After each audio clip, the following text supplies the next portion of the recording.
President,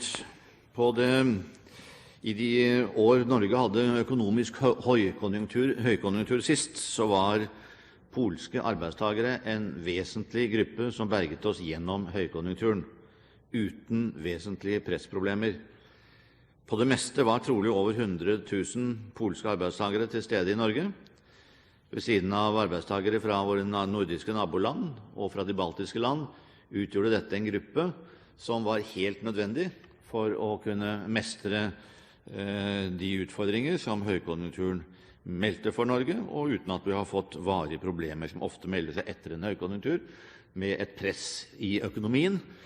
Dessuten var polske arbeidstagere på det tidspunkt også godt tilpasset i norsk arbeidsliv, høyt verdsatt av arbeidsgivere, og fordi de var kjent som meget arbeidsomme mennesker med et til dels meget høyt kompetansenivå, ikke minst innenfor verkstedindustrien og ulike håndverks- og byggfag.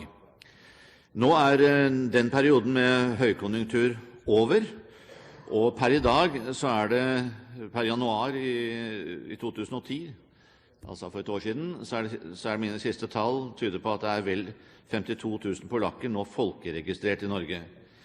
De var i utgangspunktet, som jeg sa, en ressurssterk gruppe med høyere grad av økonomisk selvhjulpenhet enn befolkningen sett under ett, og arbeidsledigheten skjøt til værs etter finanskrisen i denne gruppen og ligger nå på rundt 10%.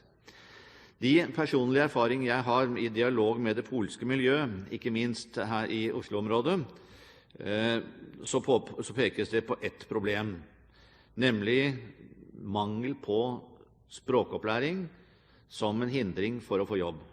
Men samtidig er det mitt inntrykk, både fra kontakt med dette miljøet og fra med kontakt med Nav-kontorene, at man oppfatter polakker som en veldig arbeidsmotivert gruppe.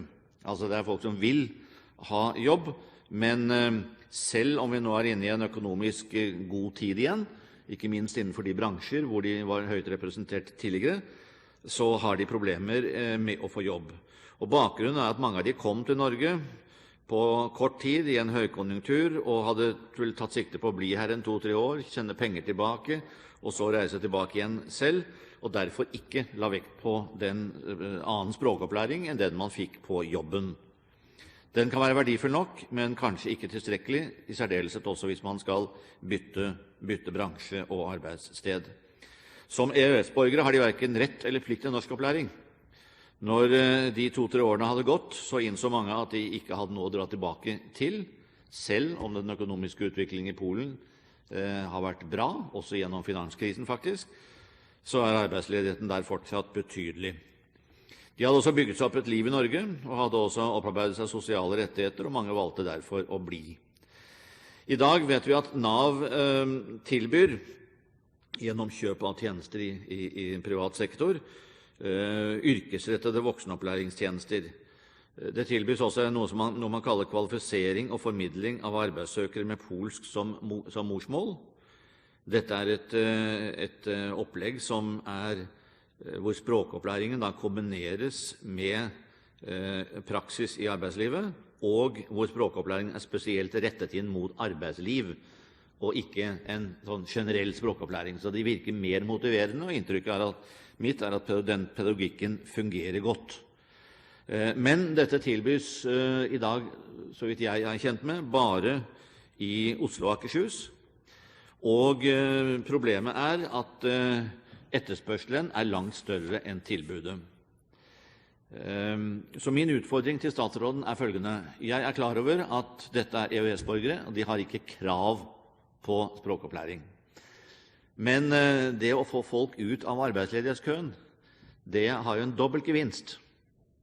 Man sparer penger, og man får skatteinntekter. Så ut fra et økonomisk resonemang, samfunnsøkonomisk resonemang, så burde det være viktig å få denne gruppen raskest mulig ut av ledighetskøen og over i arbeid.